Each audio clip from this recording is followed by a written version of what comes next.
Welcome to Script to Screen's Talks podcast. Script to Screen is a charitable organisation dedicated to developing the craft and culture of storytelling for the screen in Aotearoa, New Zealand. Part of our annual program, the Talks series, brings the creative community together to hear inspirational speakers delve into their creative process, craft, philosophy, or the broader creative landscape. In this kōrero Embracing the Meme, which took place in Auckland in June 2021, we hear from global expert on fans and online communities, Sasha Judd, as she talks to moderator Gemma Gracewood, editor-in-chief at Letterboxd. They use case studies to demonstrate the power of fans and go on to discuss fandom, merchandise, cosplay, conventions, and the delightful power of letting your audience help chart your project's course, all the way to a sequel, a franchise, a spin-off, and beyond.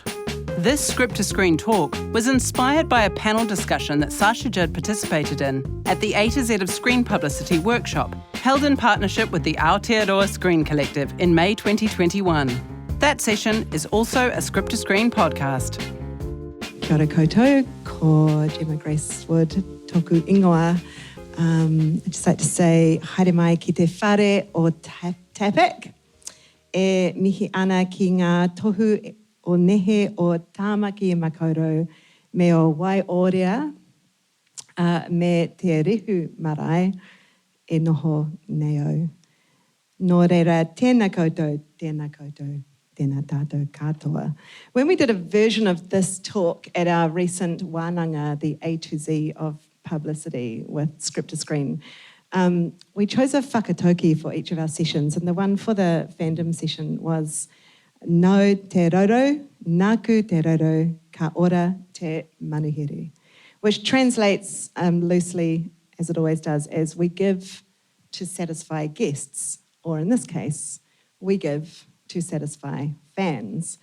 We don't make our art in a vacuum, and we don't release it into the void. If we're doing it right as creators, we have someone, or hopefully many someones, out the other side. And within that audience, there are the viewers who, at some point, cross over from a viewer into the passionate realm of being a fan. And Sasha Judd has been watching and learning and participating in the fan realm for some time, and now speaks about fans on a global scale, COVID notwithstanding. And I'm endlessly impressed by her wisdom on the transformative power of fans worldwide. And I was thinking, though, ahead of this talk, that in Aotearoa, our concept of fandom, it's sort of a funny old concept, not so much in sport, where it's perfectly acceptable to fully get behind dudes and sometimes women, if they're lucky enough to be televised, running around with the ball. But definitely in the arts, our tall poppiness about our own high achievers tends to rub up against our constant concern about what the rest of the world thinks of us. So I'm really interested in how we can get better at understanding and harnessing, if it's possible within our culture, the power of fans to help change the world, or at least our little corner of it. So what do we as creators need to be thinking about in terms of behind the scenes materials, beyond just basic publicity and marketing, and who we hire to be the voice or voices of our show and social media channels. And I'm also sort of endlessly interested in how we have moved so far from waiting by the stage door for an autograph, and in how tools like social media and streaming services and binge watching and memes and GIFs and Etsy and Redbubble have improved or adversely affected access to stars and creators and funding channels. And finally, I'm really curious about how creators choose to either acknowledge or ignore what the fans of their work are saying, and how both fans and creators can fan the flames of fans. So whether that's from the outside, that was just our starting thing to just show a whole lot of fans in Wellington. Hey, Bruce, it's your crowd. So whether that's from the outside, for example, this is the Kitty and Lou Instagram account full of pictures of proudly homemade birthday cakes made by grown-ups to celebrate their children's birthdays. Or whether it's some of the many crafts commemorating the great 1 p.m. press conference. There it is. Clicker. There we go. What you're seeing here is some earrings, some Ashley Bloomfield earrings, some really cute wooden cutout figures of Jacinda and Ashley. They're all for sale on the internet right now. So those are all fan-made items, or whether it's from the inside, the great early 90s Shortland Street collectible cards. South Pacific Pictures, of course, have long been at the forefront of fan service in New Zealand.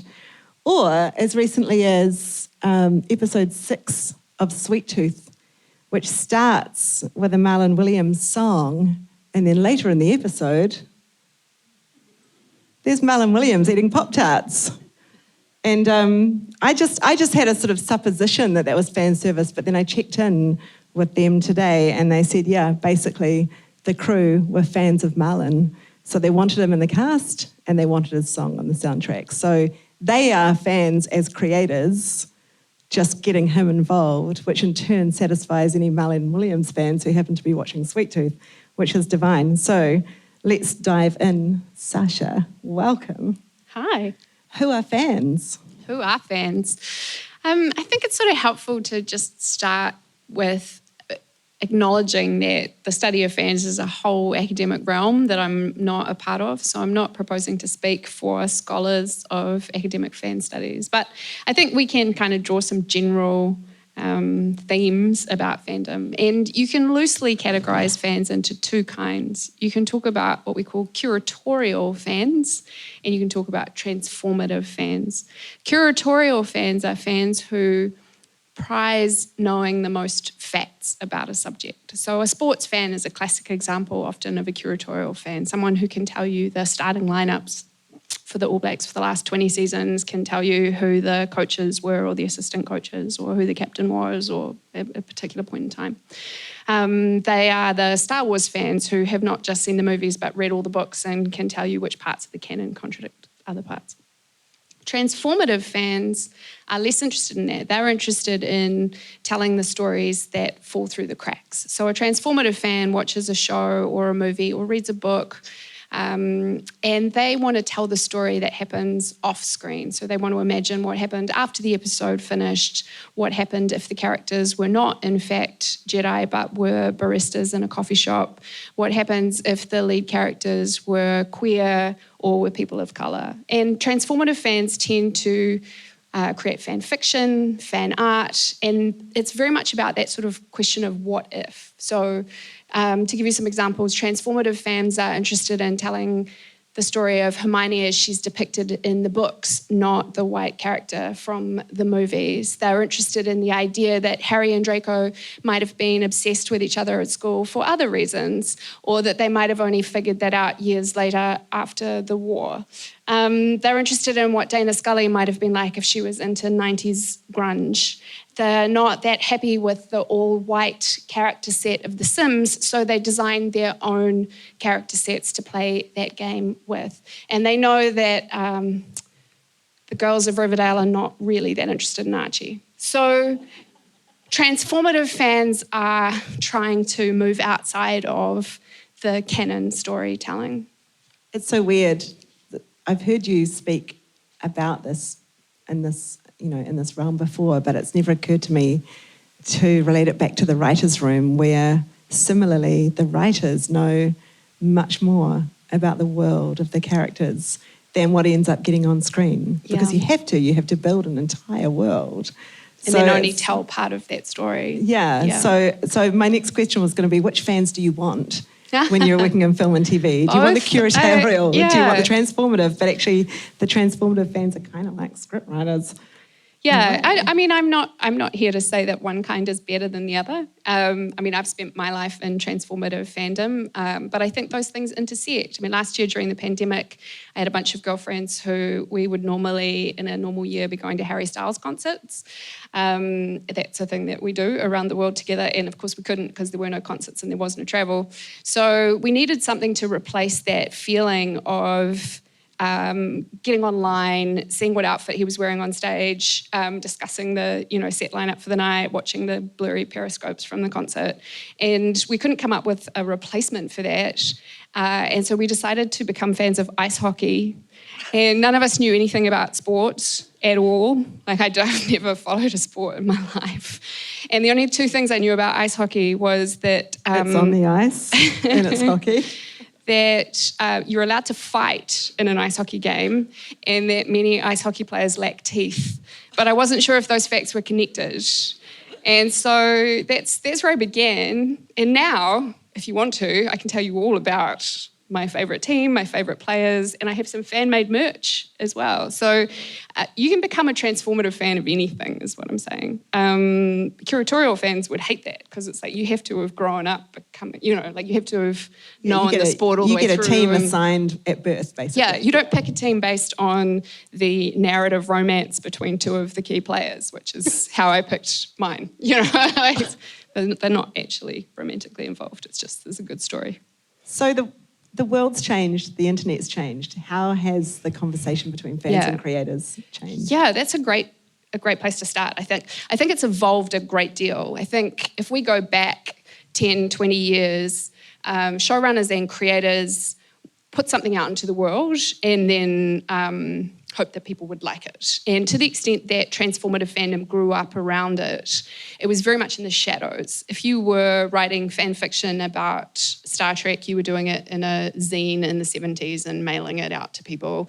If you were writing stories about the X-Files in the 90s, you were doing it on a Usenet mailing list. All of this was sort of slightly in the shadows because there was a real sense that studios and showrunners wouldn't approve of you messing with their creations in this way. And there were a few quite high-profile examples of people reacting very poorly to this sort of activity. So the classic example was Anne Rice, who wrote the Interview with the Vampire novels, and she sued fans. She didn't want anyone doing anything with her characters. It was the whole time. So all of this sort of happened. It was slightly taboo, happened slightly in secret. And I think that relationship has evolved as social media has evolved, as a lot of this stuff has sort of become much more public. And I think now we're getting into a situation where studios and creators are fully aware that this is going on and they want to embrace it. I mean, a recent example in the Marvel Cinematic Universe, here's Brie Larson and Tessa Thompson tweeting each other about great examples of fan art of their two characters from the MCU in a completely non-canon relationship with one another. And that's the sort of thing that would have been unheard of, I guess, even 5 years ago. So I think there's a much greater recognition that this activity is happening, that it's something that is beneficial because people are talking about your property, they're sharing it, they're excited about it, they're part of a community that loves it. And so sort of bringing that into the fold and making it part of that creative process. This might seem a naive question from someone who deeply understands PR and marketing, but would Brie Larson and Tessa Thompson have been in a boardroom with the marketing department of Marvel saying, so the fan art is going to start rolling, here's how to respond? I have no idea. I genuinely don't know. I mean, Marvel is legendary for the degree of control they exert over, the actors even knowing what movies they're in, So I can't answer that question. I imagine they needed quite a lot of permission for this to happen in the world, but I think that that's quite a change. It's pretty amazing. I like to think that they have agency over their own Twitter accounts, but I'm also cynical. So yeah, I am interested in from a creative perspective, and so speaking as a producer and speaking as someone who's worked in publicity, there are certain materials you need to collect as part of your contract with your platform, right? For the release of the show or the film or whatever, and then there's more that's kind of nice to have.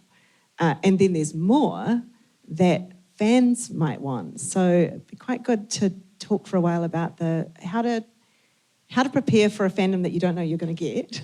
Yeah. And what we need and what the sort of recommendations and rules are. Like, what do fans love and why do they love behind the scenes stuff so much? I know that seems like a really basic question, but I'm good with basic. I think it's an interesting question. I think Lord of the Rings is a great example. Like, it was sort of one of the first properties that really went deep in the behind-the-scenes stuff, which, it sounds very dated now. It was DVD extras, like, oh my God. But the access that gave to fans, both to the creative process and to the actors themselves, is, hugely responsible for the strength of that fandom, and how people felt about it and how they felt about the actors, because they felt that they'd had this insider access. And so much of fandom is about feeling like you're part of a community, that it's an in-group, out-group thing. It's like you care about this thing deeply, and feeling like you're inside the tent is an amazing feeling. And so, behind the scenes content is obviously incredible. When you're first making something, you don't necessarily, like, if you start tweeting, hey, here's behind the scenes of my new movie, it's not like anyone's necessarily going to care. but thinking ahead to, if your dream is that this is something that's going to live on in the world, I guess recording that, making sure that you have those assets and resources so that you're in a position to share them later is enormously important. And enormously, expensive. It adds to the production budget and it adds to the schedule. And it can do. It depends. Like, if it's your actors who are filming stuff on their iPhones, then maybe not, right? Like, so it sort of depends how it's done. Obviously, the Lord of the Rings stuff was big budget and high end and thought about and cut together and beautifully distributed, but it might not necessarily be that way. It might be that it's just a bunch of Instagram lives that fans are into and keeping. I did some Hobbit behind the scenes producing in New York one time. Went to Howard Shore's very amazing place where, not his house, I thought it was his house as we drove up to it, because it was kind of this mansion in a private gated lakeside village. But it was just the place he writes his music. It was amazing. Wow. And it was highly produced, and a lot of money went into it. But the bottom line is, and I'm pretty sure everyone in the room will feel this as well, is that once the camera starts rolling, you can be as produced as you want. You can have money up the wazoo. You can have the whole storyboard of the behind-the-scenes thing laid out. But once the camera starts rolling, it's actually about what that person wants to do in that moment. And someone like Howard Shore, he's been around the block a whole bunch of times, and he'll just say what he wants to say. And he was just so generous.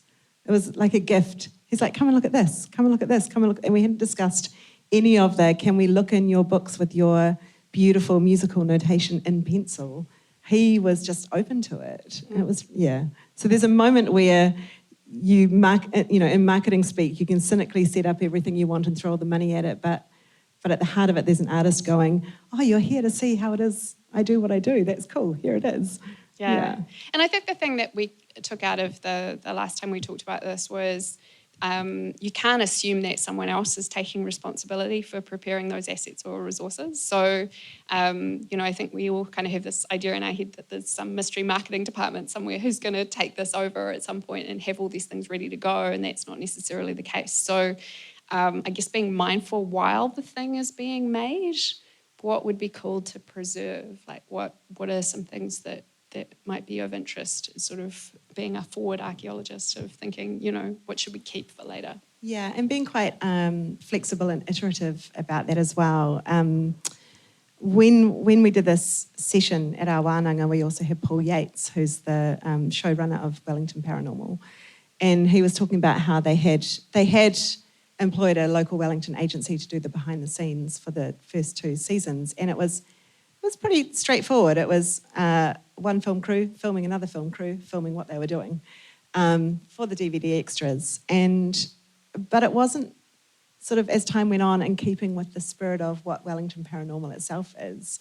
When season 3 rolled around and they brought Tom Sainsbury onto the cast, and he wasn't on in every scene, so he had availability, Paul had a bit of a brainwave and went, this is going to change our behind the scenes. And so he basically employed Tom, threw some more money at him to host the behind the scenes and to kind of womble around and ask questions of the cast and crew. And it made it 1,000 times funnier and 1,000 times more interesting, because you've got not only a pair of eyes that you're experiencing it through, but a pair of eyes that's inside that production and is a funny person. So it's also about sort of looking at literally what you have in front of you that you can use, I think. And another really lovely example that came out that day was about Alibi. Who here worked on Alibi? Anyone? So it was the Choose Your Own Adventure mystery series that was on TVNZ On Demand a couple of years ago. And because it was on demand, not on broadcast, they really didn't have much of a publicity and marketing budget, and they knew that the release of the series was going to be quite low-key. So they're like, what can we do? And they basically put all of their available money into the best possible publicity shoot they could do with their characters and produce these images.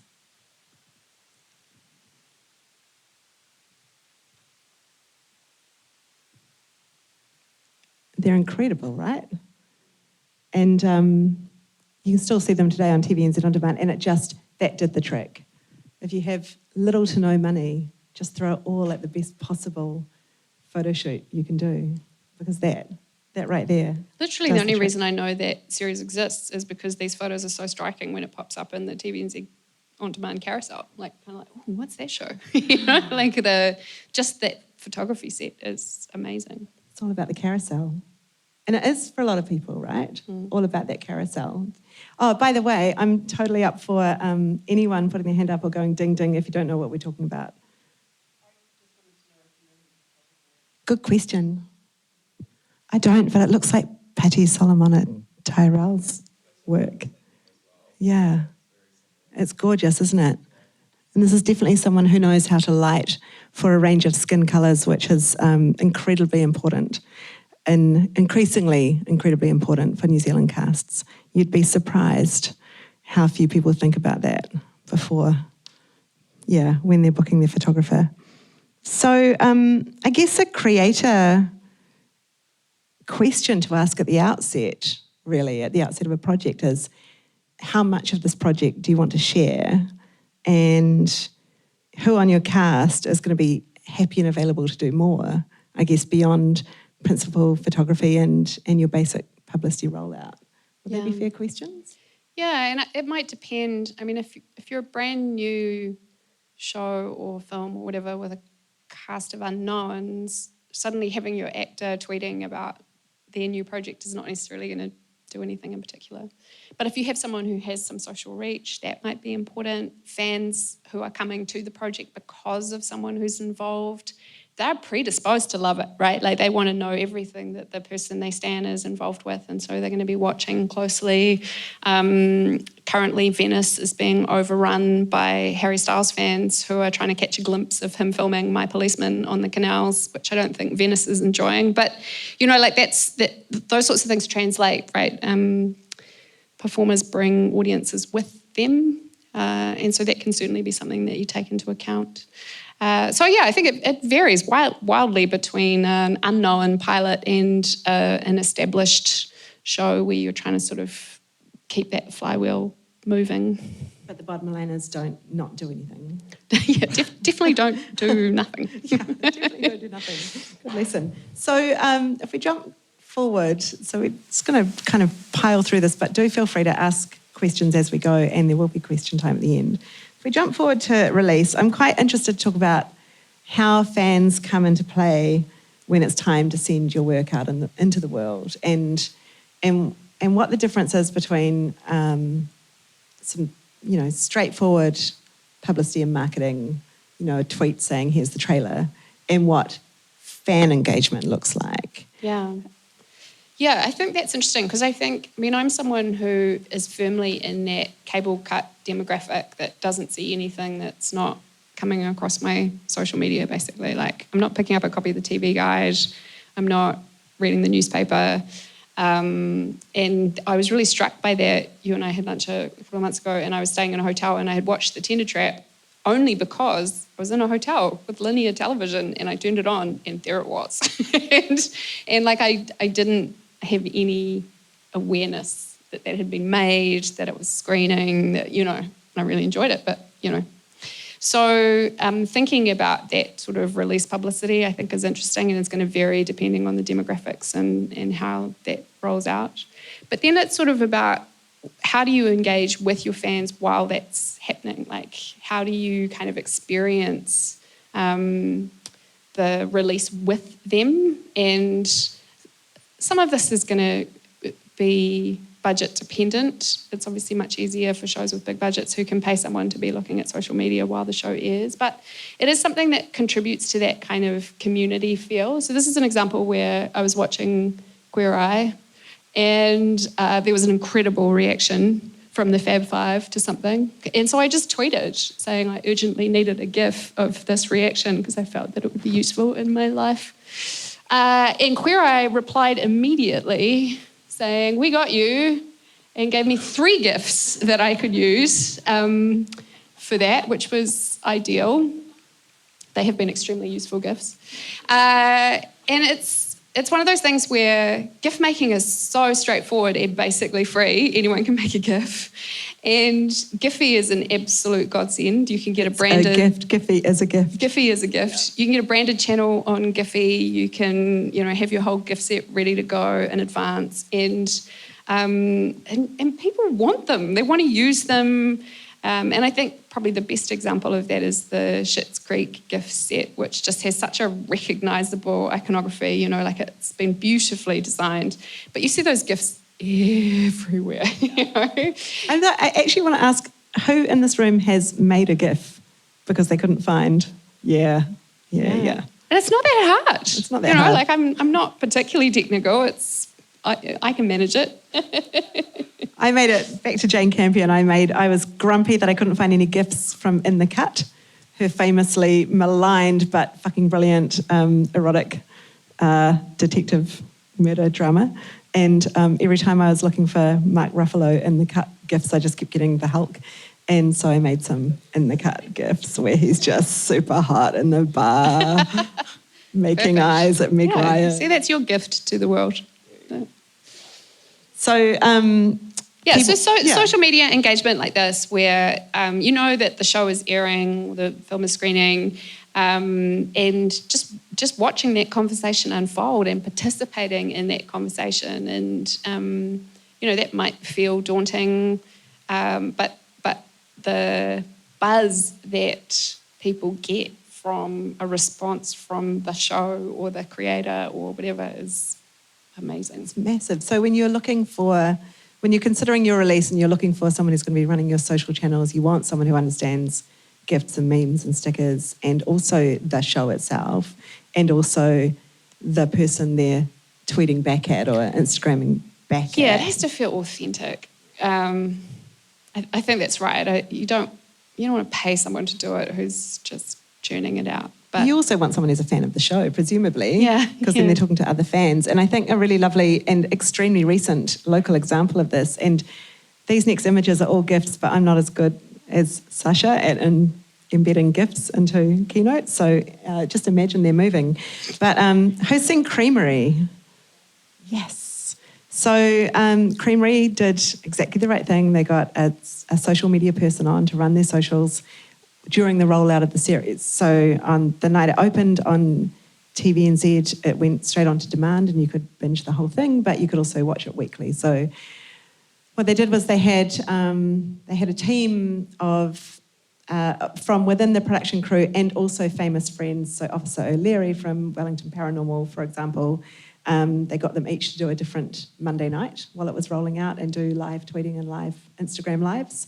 And then during the week, they had their other regular social media person just keeping an eye on mentions and replying to people. So this is 2 examples of the latter, which is, so here's Caitlin Cherry, Jesse Mulligan's executive producer, finally watched it.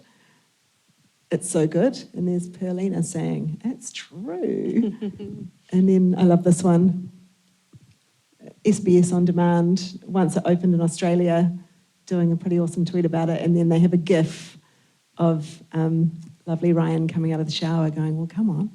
And it's just brilliant. But then when they had the live, the Instagram and live tweet-alongs, James Roquet did one night, and he coined the term Creamheads, just as his first opening salvo. He was like, okay, Creamheads, episode's starting. And they went, that's it, we've got our hashtag. And so now, because you want that as well, you want a Bayhive situation going on with your show. But it was authentic, it was just Roque going, Creamheads. So it's not some marketing genius sitting down going, what's our hashtag going to be for the creamery? That's beautiful. Love it. Is that the last one? Yeah, it is. Cool. So then what happens once it's out in the world and then the fans take your thing? And you lose control of it. And you lose control. And you've got your merch and you've got your stuff going on, but your fans have got other ideas. Well, maybe you've got your merch. I mean, we haven't quite talked about merch yet. We should talk about merch. Yeah. Because I still want my Wellington Paranormal Indoor Netball Team, T-shirt, and they still haven't come up with it. Yeah. And what I find quite interesting, and again, it comes back to budget, is that often what happens, especially in New Zealand, is you get your crew gear at the end of the shoot, which has the logo or the cute slogan that came out while you're on set, but you don't get merch for the fans unless you are a behemoth like South Pacific Pictures and you can issue tea towels of Shortland Street's first lesbian wedding, which is great, or, Chris and Rachel coffee cups, of which I have both and am immeasurably proud. But that's, it's few and far between because it's a budgetary issue, right? But is it a budget issue? Well, it is a budgetary issue, but I also sort of feel like in this age of the internet and print on demand, it shouldn't really be a budgetary issue. You no longer have to pre-order 1,000 T-shirts to sell. Explain that. Well, it is possible now for you to decide that you would like a Jane Campion T-shirt and to upload that design to a print-on-demand website and make it available for sale, and they'll just print one and send it to the person who's bought it. So you don't have to have the commercial outlay of pre-ordering from the person who will print it 1,000 of these T-shirts. So I do think the economics of it have changed a little bit. Have you bought merch? I have bought a lot of merch. Have you brought? I have brought some merch, yeah. Only because I wanted to illustrate that point about feeling like an insider. Like, I think the best merch is the merch that sends the signal that you're part of a community. I don't want to wear a T-shirt that has the Friends TV logo on it, right? Like, why would I want to? But for people who are into that property, it's suddenly like, it gotcha. Like it's an insider signal, which I think the best merch often is. This is an example of, you can see I've got a big hoodie collection. I'll just do that again. This is from the Avengers film. In the last Avengers film, they go on a time heist and they wear these quantum suits. There's a quantum suit hoodie. And I was wearing that at New York Comic Con and Seth Green went, "Is that a time heist hoodie?" And I went, "Oh my God, you're Seth Green." So yeah, that sort of insider signal, like that you've clocked that somebody cares about the same thing that you do. And so I think merch is not about slapping your logo on something. It's about the Wellington Paranormal Indoor Netball Team, That's the vibe you want to go for. Because I don't want to wear a police hat, actually. I don't know if anyone does. Okay, so there are things we can do merch-wise which is beyond the logo, but then there are the things that the fans do merch-wise. And I'm so interested in how we've gone, through and beyond a world where everybody gets sued for trying to do anything with any logo or any TV series ever, to Redbubble. Let's just pretend Redbubble doesn't exist. Do everyone know what Redbubble is? Yeah, it's a place where you can buy T-shirts that are made by people. That T-shirts and laptop cases and mouse pads, drink bottles. and calendars and pretty much, you can slap anything on anything, and a lot of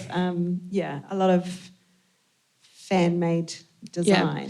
Yeah. That has been a real evolution, and I think it reflects the fact that 10 or 15 years ago, if you were doing anything that was creative in the fan space, you were putting a disclaimer all over it saying, "I'm not making money off of this. This is just my interpretation. This is just for fun. Please don't sue me." Like, that was how the whole fan world operated. And I think that the evolution of the internet and the ability to do things like print on demand has really shifted that. And the rise of the ability to do micropayments through things like Patreon and so on, which enables people who have spent a lot of time creating the kind of fan art that I was showing before to say, hey, if you love this, support me financially, right? And there's a fascinating discussion, which I'm not going to get into now, about the distinction between writing and art, because artists charge and there's no acceptance that writers will. So fan fiction is still a completely unpaid labour, even though people are writing, 200,000 word novels. But on the art side, there is now there's a culture around commissioning fan artists to do something that you love. I paid a fan artist the other day $20 to send me the high-res digital file of a piece that she'd done because I wanted it on a T-shirt. So that kind of, there's an economy built up around that. And I think for studios and creators and showrunners, it's a bit of a challenge because it's your intellectual property, or it's the studios, however that works. And so there's a sense that you don't want other people profiting off the thing that you have made. And yet also you want it out in the world. You want people to love it and to share it and to have that word of mouth. And so from my perspective, I think the idea of fans making a few T-shirts and, maybe making a few bucks off that is sort of nothing compared to the benefit that you get from people loving the thing that you have made that much. It always struck me as really weird to see people walking around wearing like a Nike or a New Balance T-shirt that they have paid for to advertise Nike, a brand. And New Balance, to advertise brand. So I don't know. Yeah, and I mean, creators deal with it in different ways. I mean, I think one really good example recently was Rainbow Rowell, who's an author who's written a series of books about a magical school, which is not Harry Potter for complicated reasons, which I'll tell you over a drink. But anyway, her fans have for many years been making their own merch about the Watford Academy, which is the school that these kids go to. And she had no problem with that. And then she commissioned a designer to do the official Watford Academy school logo and sports T-shirt and whatever. And when she released it, she said to her fans, these are the official designs. I'm totally happy with you continuing to make your own stuff. Just don't rip this off. So if you want these official ones, buy them from my site. I get paid, the artist gets paid. It's all, that's a win-win-win. If you want to make your own stuff, also fine. And don't do this. Just don't do this. Right. And that was actually quite well received by her community. And I think that that's an interesting kind of balancing exercise. But yeah, I mean, as you will know, the big studios sort of walk a line with this. It's like my brother made these incredible Star Wars pins, and like they're sort of a cartoon version of the Star Wars characters. And he's like, do you think I'm going to get sued? And I was like, no, because I don't think George Lucas is coming after someone who's selling a few pins on Etsy. And up to a point, I think the studios are fine with it. If you're actually ripping off their trademarked logos and trying to make money from that, then it might be a different story.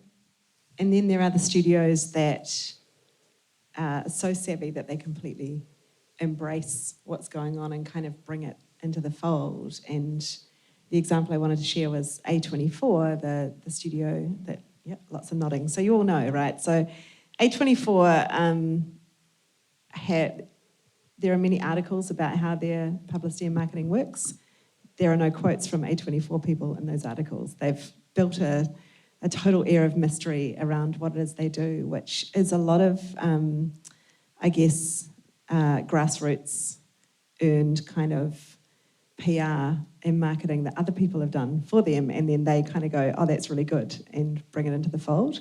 To the point where they've kind of built up a fandom for their studio, not just for the films they make, but for their studio. There's a private A24 Facebook group, which is closing in on 70,000 members who just get on there to talk about A24 movies. And there's an assumption that even though no one A24 film is like another A24 film, all A24 lovers will love all A24 films. So they've sort of built up a fandom, essentially an audience around the studio, not just the movies. And then they do things like when Lady Bird came along, Greta Gerwig's film, some chap thought that it would be brilliant to rip off Taylor Swift's Reputation album cover and make a ladybird version, basically along the lines of "Look what you made me do," which is so great.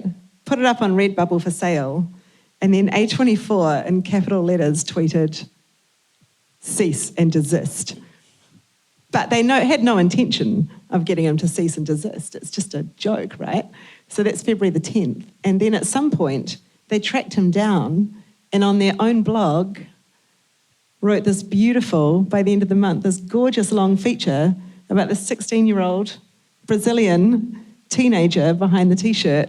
And the story is all about how, he started off as an illegal dude ripping off our merch, and now he's our best friend.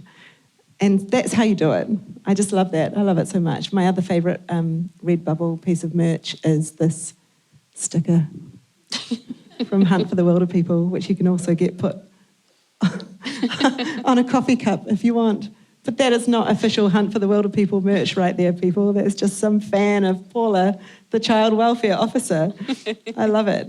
And then it sort of gets a bit crazy, right? Then it gets into what people are wearing and costumes and what members of the cast and crew choose to give away as part of the whole process. Yeah, and I think that's sort of about having a healthy relationship with your IP. And I say this as a recovering lawyer, and I know that for those of you who are creators, there will be people involved in your teams on legal who are saying, don't do this, this is our intellectual property, you can't give this away, you can't let these things happen.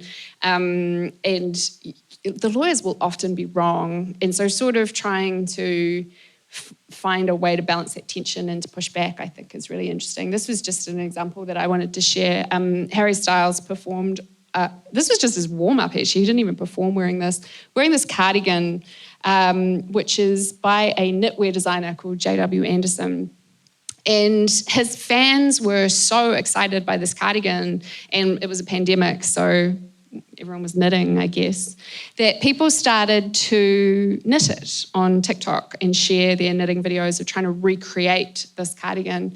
And the fashion designer behind it, J.W. Anderson, was so impressed and humbled by this trend that he released the official pattern.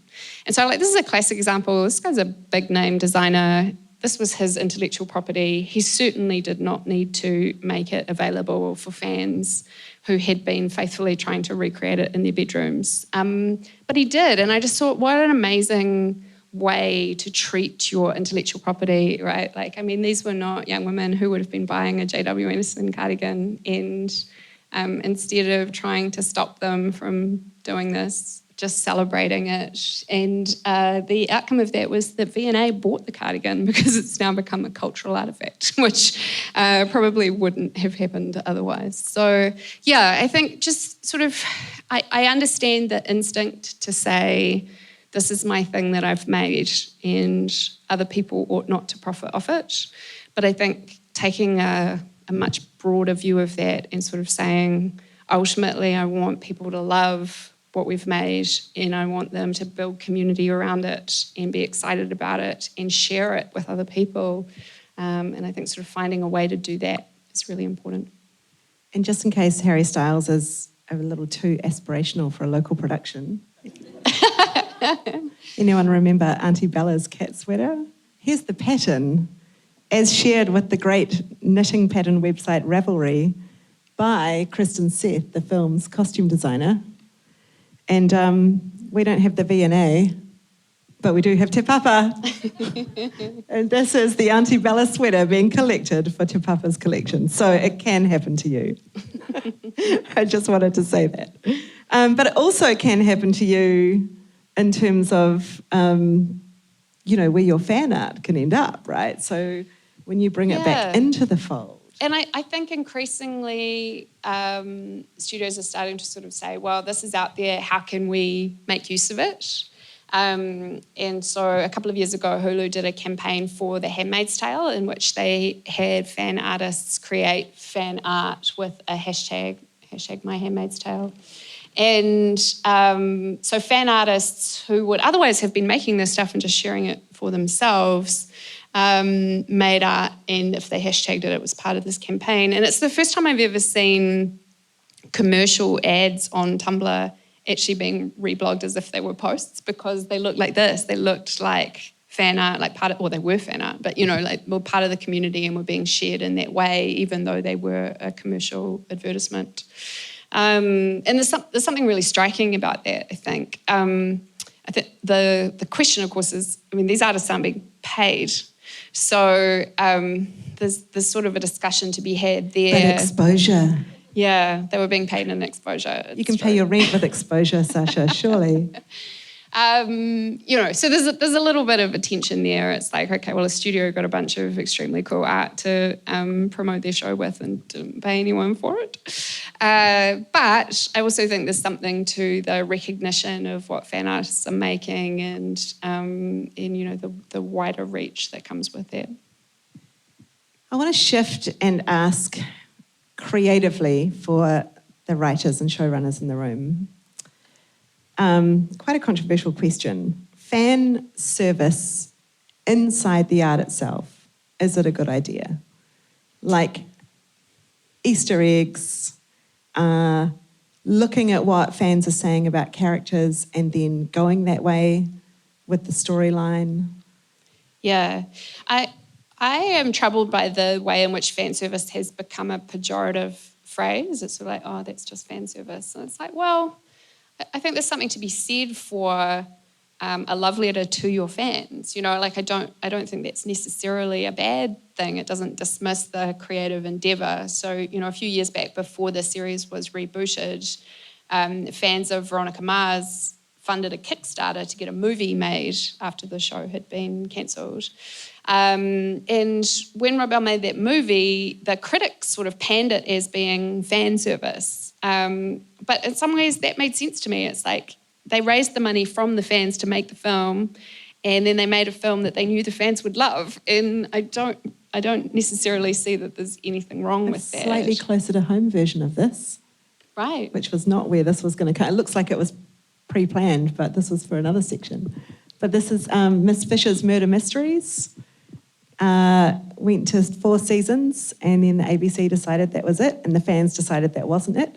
And so the creators went, all right, well, if we can raise $250,000, we'll make a little movie just to round the story off. And they put the Kickstarter up on Friday, and by Sunday they had $250,000. So they did a stretch goal and went, we'll add in a couple more characters and go to another location if we can get to this much. Anyway, they tripled their goal. They got, $750,000. And again, same thing. If you look at this, the ratings for the movie, it's not great. But the fans loved it. And the fans paid for it. Yeah. So getting into that kind of economic bargain, who are you making it for? Who are you responding to? That's kind of tough. And it's something that I've noticed a lot with authors rather than creating for the screen, where you'll see authors on social media saying, do not tweet me with your fan theories about what's going to happen in this series or what you want to see in the sequel, because if you tweet it to me and I see it, then I'm in trouble legally. And so their fear is that you've tweeted them your amazing idea about how the 2 characters will solve the mystery in book 4, and then the author, unrelatedly, writes the book, and then you sue them for plagiarism and say, I said that idea all along. So I've sort of seen that tension play out where authors are like, just don't share it with me. It's fine if you're doing your thing, write your fan fiction, do whatever you want. I can't see it because I still have to be a creator separate from what it is that you hope might happen. So on an intellectual property level, yeah, there's separation. Yeah.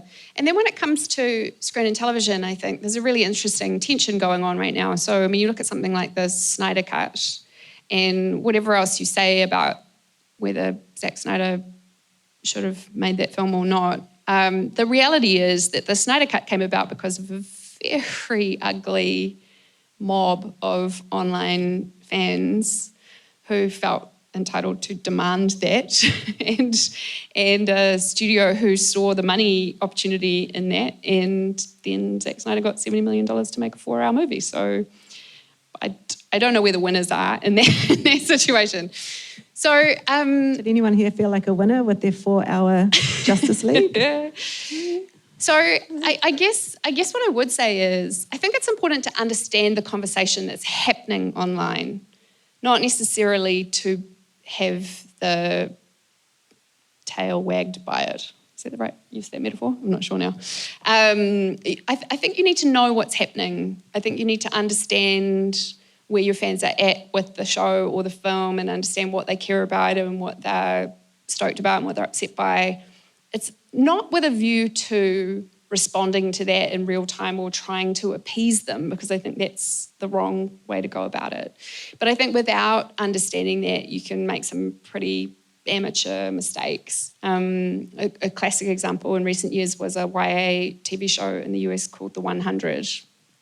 And it had a really passionate, engaged fan base. And one of the relationships that the fans were super invested in was a queer relationship, which was not canon. It wasn't on screen. But it had a very, very engaged following. And You mean not canon, not on screen, as in it was in fan fiction? it was fans believed that these two women should be a couple, but that had not been part of the story to date.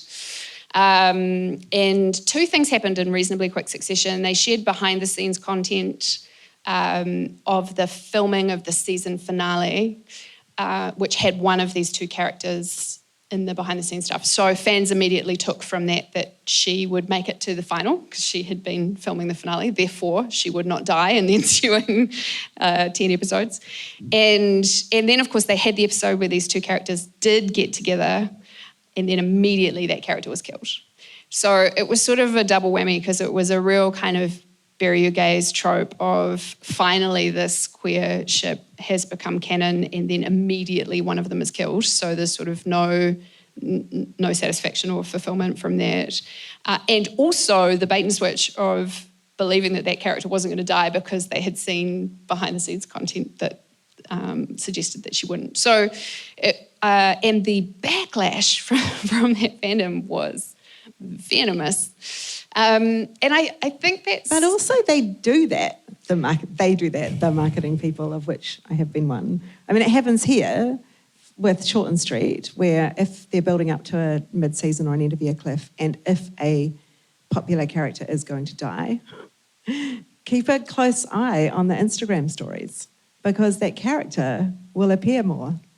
There will be more photos, there will be more behind-the-scenes interviews with the actor, there will be more scene clips with that character to build the connection that we have with them, to build the following, to build the emotional, Yeah. And so, fallout. this, I have no idea. I have no inside information to the 100. I have no idea if this was deliberate or not. May well have been. But wow, what a backlash. And so I guess the question is sort of, if you're not aware of the conversations that are going on online, then you're not even in a position to decide whether to manipulate your fan base emotionally or not.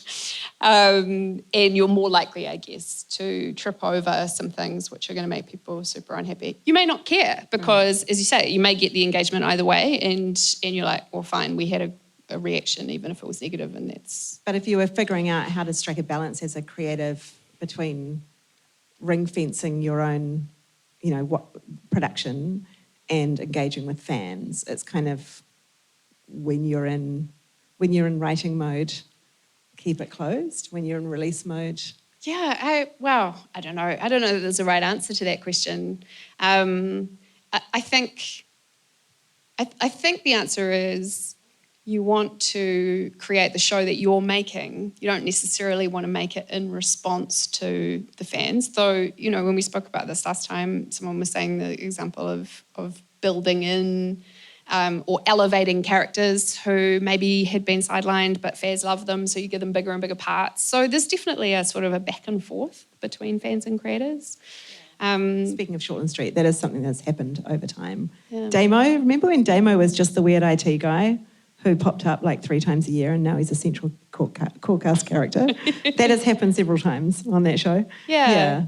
And I think all I'm saying is you need to be aware of the conversation that's going on online. Like, understand who it is that your fans care about and who they don't, or what they passionately want to see happen. You might decide to go in a completely different direction, but if you don't even know that that's the conversation that's happening, then I think you're on the back foot. I think before we get to our sort of wrap up and maybe some questions, it'd be quite good to talk about once you've got your fans, what else can they do? Not just for you, but also for the world. Because you've got these people, right? And you've corralled them around your piece of art, but now you have email addresses, Instagram accounts, WhatsApp groups, Facebook groups, full of people with resources and excitement for what you're doing. What can we get them to do? And I specifically want to ask about the K-pop band BTS raising $1 million for Black Lives Matter in June last year. Yeah, I mean, it's interesting that you start that by saying, what could we as creators do to mobilise the power of fans? I think all the examples we've seen so far have been fans mobilising themselves. Which is so important to remember as creators, right? And I think that just comes back to where we started, which is that fans are a community of people who have united around something that they really like. And there's power in community, and people will then choose to use that in different ways. And so we've seen a bunch of examples over the years of motivated groups of fans. Harry Potter fans got together to campaign for Warner Brothers branded chocolate products that are sold through all the Harry Potter theme parks and stores and so on. It wasn't fair trade, and so they worked out that the chocolate products that are sold in all the stores were basically being made by child slaves, which was kind of not in keeping with the whole vibe of books about children fighting their way free of oppression. So, but that was an example of it was a really coordinated multi-year campaign by hundreds of thousands of fans writing letters and getting stories on the news media and whatever to get that changed, and they did. We've seen political action, and I think K-pop is a great example of that because their K-pop fan bases are very online and very motivated, very swarm-like.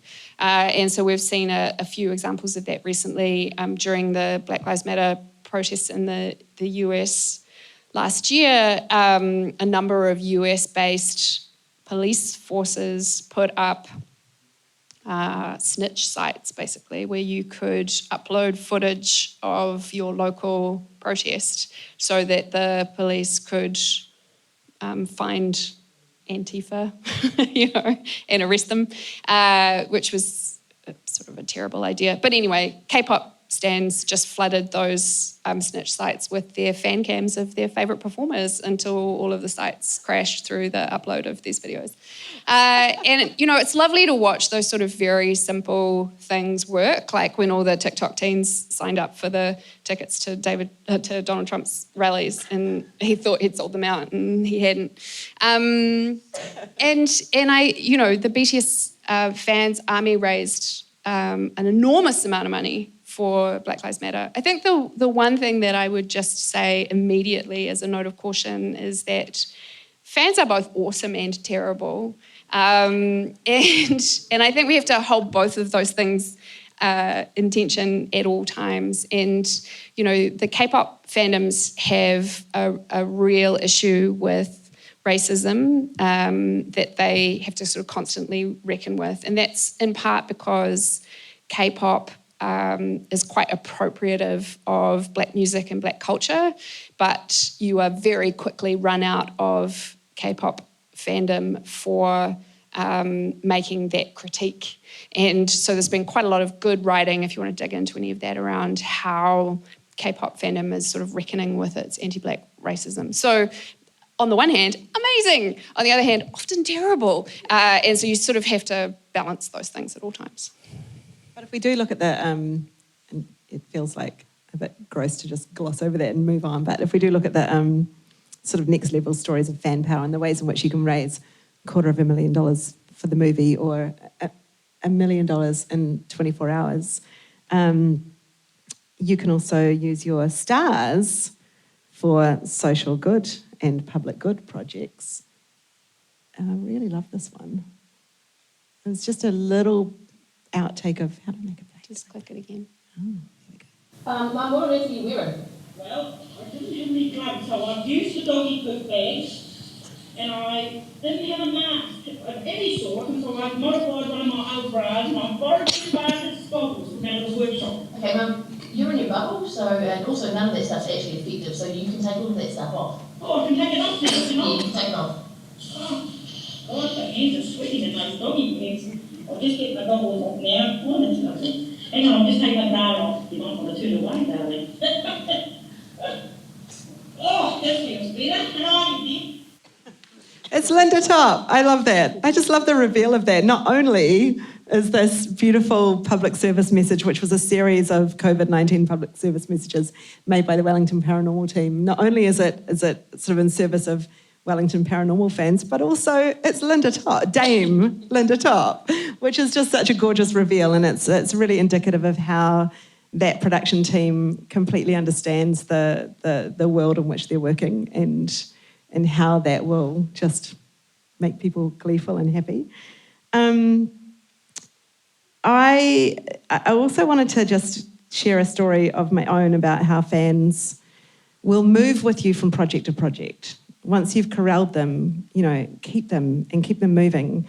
If they associate you and your production company with content they enjoy, no matter what it is, they'll move with you. And it feels like an easy hit in this country, but it's the obvious one, and it's the obvious one for a reason. The Taika, Brett and Jermaine effect can't be underestimated in terms of the way that they have created a number of projects, some of them offshoots of each other, and moved their fandoms between them. And when you read interviews with those guys, they will always undersell. They will always undersell themselves, and they'll undersell the degree to which they sort of care about fans. But it's been really evident to those of us watching them closely for a long time, and that fans are actually their kind of number one, first and foremost, that they most deeply care about. And I have a personal, professional experience of this from way back when, 2006, when I travelled to South by Southwest in Texas with them to make a documentary for TV3,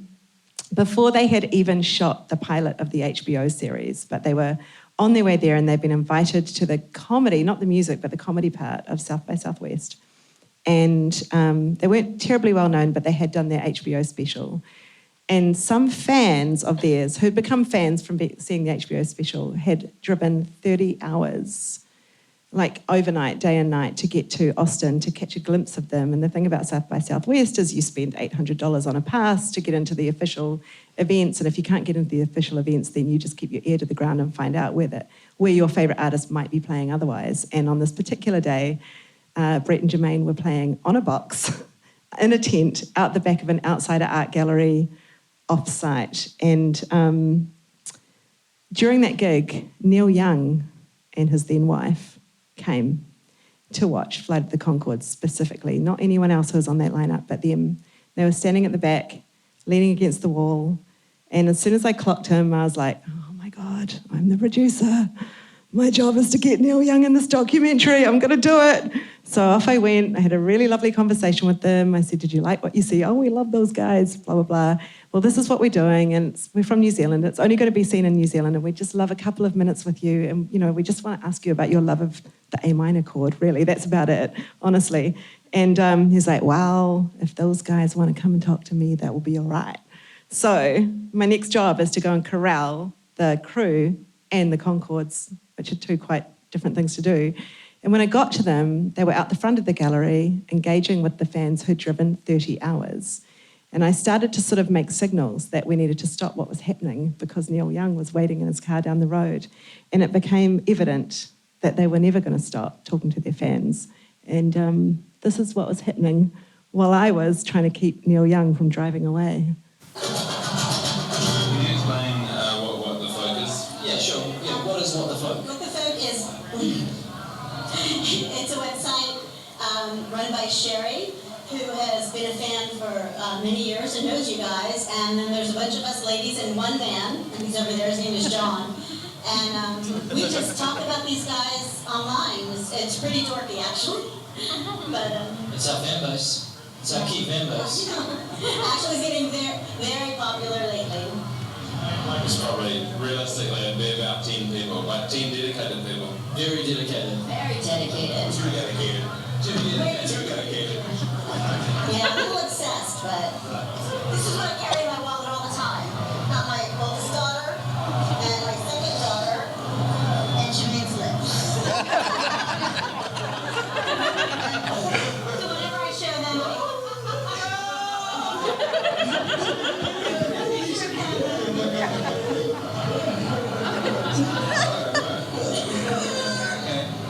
It was really nice to meet you guys. You say you want some more.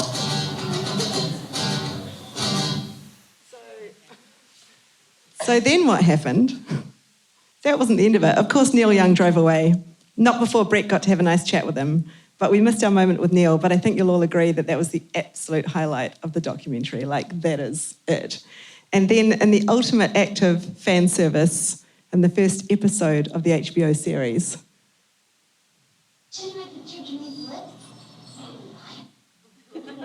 Mel, the superfan, shows Brett a photo of Jermaine's lips. And the fans, because by that time I was deep in the fan forums, went wild, as you can understand. So I would love to finish with some thoughts about authenticity and duty of care and cultural competence and,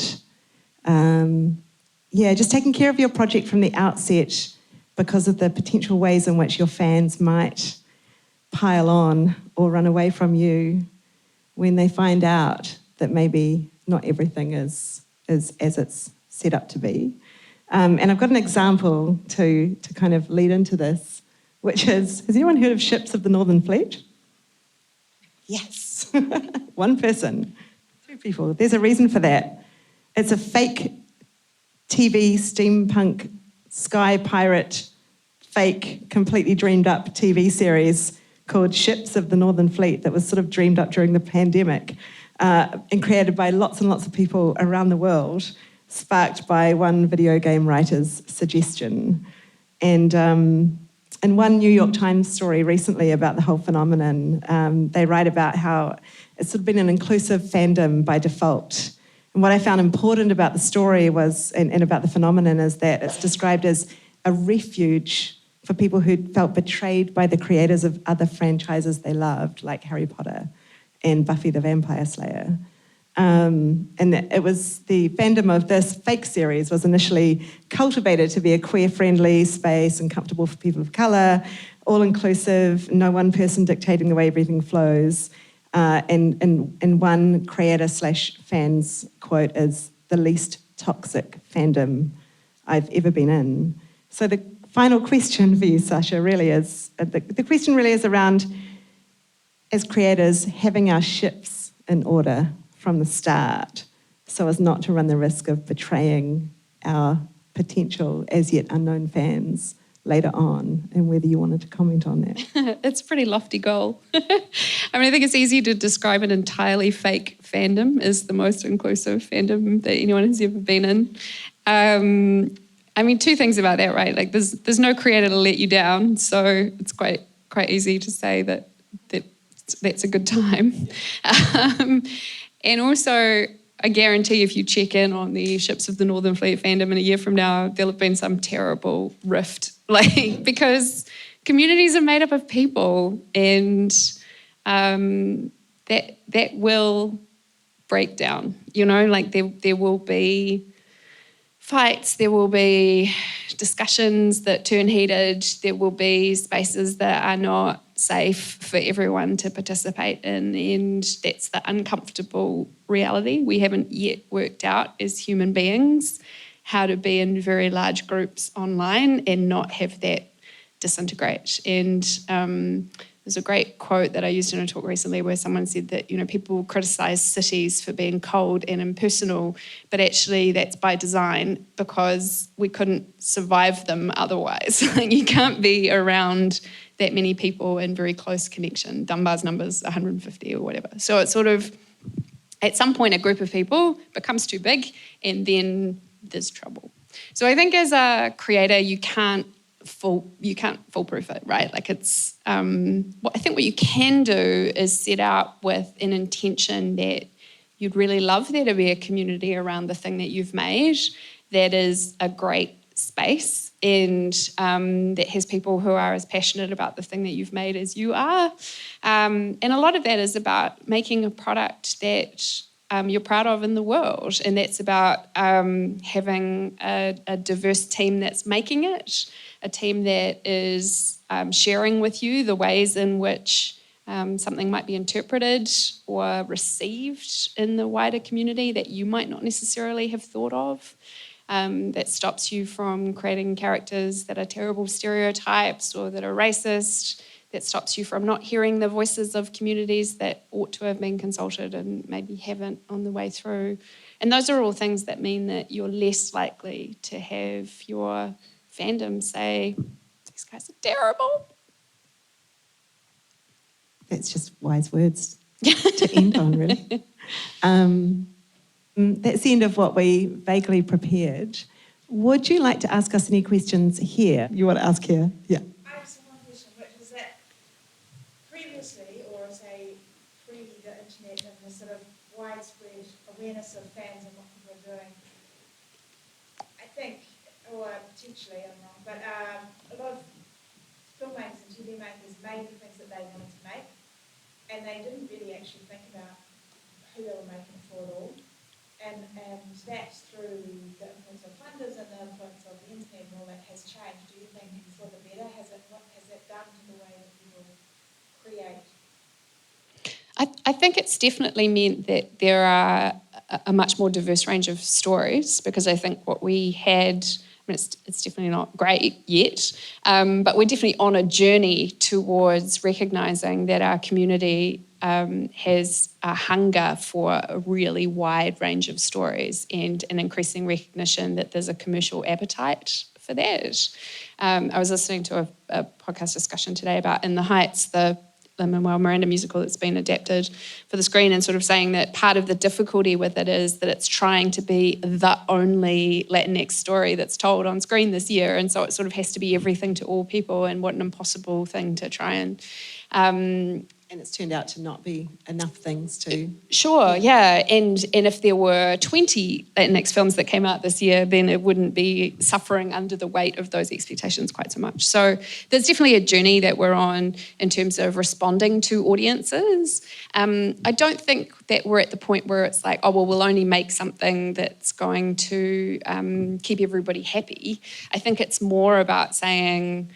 instead of just being a bunch of white guys who are making the films that they want to see in the world, we've now got a recognition that there's lots of different audiences and we can make projects for lots of different people.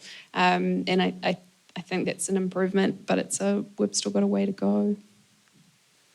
The data definitely backs up that films, so I know that Franklin Leonard from the Blacklist has been sharing a piece of data around that's come out in the last year around film content that is made by Black creators and features Black faces makes, at a percentage, more box office than general content, but is funded far underneath what the other content is funded. So the more data we have, the more we can back that up. But I would also say that being in the middle of the Tribeca Film Festival right now, there are still plenty of people making movies for themselves. I've seen about 10 movies in the last week, and 5 of them were, Anyway, here's Eloise. Thank you so much for such an amazing, rip-roaring, deep, intense discussion about all things to do with fandoms and audience and how creators can engage with them and how they do. I've got to thank our lovely sponsors. Thank you to the New Zealand Film Commission, Foundation North and White Studios who make these talks possible. Our funders require us to report back on who comes along and what they thought of our talks. So if you could please fill out our surveys outside there really quick. And that is the way we can make these things keep happening. So thank you so much. See you out there. The Talk series is proudly supported by the New Zealand Film Commission, Foundation North, Images and Sound, and White Studios. Music for the podcast was provided by Poddington Bear, and voiceover is Lucy Wigmore.